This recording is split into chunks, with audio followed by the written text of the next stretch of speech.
Have you ever felt like you're working so hard on yourself, but nobody really notices? Well, today we're talking all about personal growth, but not the big, loud, flashy kind. We're diving into the quiet progress, the stuff that happens when no one's watching. Let's get into it. This quote right here, it's really the whole point. It's this powerful idea that real growth isn't always for an audience. Just because you didn't get a pat on the back for it doesn't mean you're not making these incredible leaps. Sometimes the most important progress is the kind only you can see. So yeah, we're not talking about chasing some kind of perfection. Not at all. We're going to focus on these small, internal shifts that are the real signs of progress. It's all about those subtle changes in how we think, how we react, and how we tackle our day-to-day lives. And that brings us to the main event. We're going to break down 6 of these quiet signs of progress. We'll look at the before and after of these subtle but honestly life-changing transformations. Okay, first up, curiosity. You know that feeling, right? You're in a meeting, you're totally lost, but you're just too scared to ask a question. The before you would just sit there in silence. But the after you actually raise your hand, even if you think it's a quote-unquote dumb question. And this is a huge change. It means you've stopped caring so much about what other people might think of you, and you've started caring more about your own learning. You've decided that actually getting it is way more important than just looking like you get it. That's a massive step. All right, sign number 2 is all about our mistakes. The old you might have tried to cover up an error, maybe blame someone else, or just, hope nobody noticed. The new you just says, yep, that was me, I messed up. You own it, and then, this is the key part, you focus on how to fix it. So what you're really doing here is you're trading in shame for accountability. See, shame just keeps you stuck, replaying that mistake over and over in your head. But accountability, that's about learning from what happened and actually moving forward. It's such a powerful sign of maturity. Now, our third sign kind of builds on that last one. It's this subtle but really profound shift in what motivates you.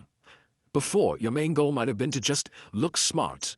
Now, your goal is to actually be a little smarter, to learn something new every single day. This is really about getting your ego out of the driver's seat. When your goal is to look smart, your ego is so fragile, right? But when your goal is just to learn, your ego kind of takes a back seat and curiosity takes over. You become a student of life, and that just opens up everything. Okay, sign number 4 is all about how we handle feedback. The before version of us gets defensive, right? The second we hear criticism, we put up a wall. But the after version hears that exact same feedback, and instead of reacting, just pauses and asks a really simple, powerful question.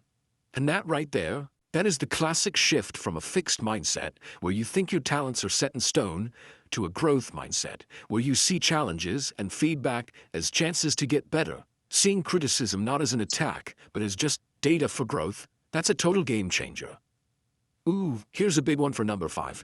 We all do it, right? We scroll through social media or we look at our friends and we just feel like we're falling behind. That's the old way. The new way is to look back at who you were last month or last year and measure your progress against that person. What this really means is you've stopped letting other people grade your life. You're no longer judging yourself based on what everyone else is doing. The only report card that truly matters is your own. And that is true self-reliance. And finally, our 6th sign of quiet progress. Look, our default setting is comfort. We avoid the tough conversation, the hard project, the workout we don't feel like doing. Real progress happens when you consciously decide to lean into that discomfort instead of running away from it. And you know what that is? It's courage, plain and simple. It's not about being fearless. It's about being willing to act even when you're scared or uncomfortable. True growth always happens just on the other side of your comfort zone. So as we wrap things up, let's just come back to this main idea. None of these 6 shifts are probably going to get you a trophy or a round of applause. Seriously, no one else might even notice. But inside, they're like these huge tectonic plates shifting. They're what build resilience and wisdom and a truly meaningful life. And so that leaves us with one last thing to think about. Looking at these 6 shifts, from curiosity to courage, which one of these really hits home for you today? Because just recognizing where you are, that's the first step to celebrating the quiet, incredible, invisible progress you're already making. Thanks for tuning in.